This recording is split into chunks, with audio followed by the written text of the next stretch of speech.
No one should judge anyone because lahat ng tao ay may kanya-kanyang tinatawak na buhay sa mundo. Wala naman tayong pakialam sa buhay ng ibang tao. Why should we judge? May kasabihan nga, di ba, na never throw stone to anyone because baka mas malaking bato ang mabato sa iyo. Let's respect each other, whether mistress siya, whether real wife siya, respetuhin natin sila.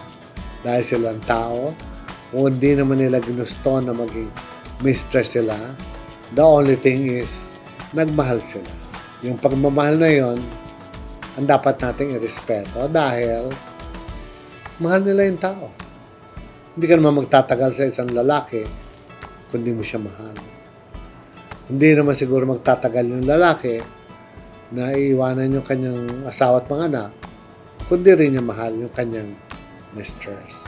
It's all about love, and sometimes, di ba, I remember, nauso dati ang kantang verboten na bawal na pag-ibig. Pero hindi ko rin maintindihan bakit kung ano yung bawal siya ang masarap. It's probably because itinatago.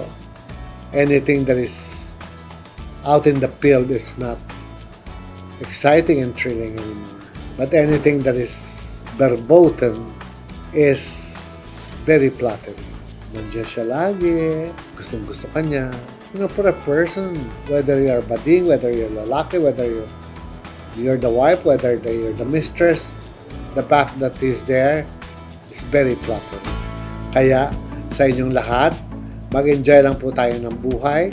Magmahal tayo. Whatever kind of love is this, give all our best. Itodo-todo natin ang pagmamahal dahil mahirap dumating sa dulo.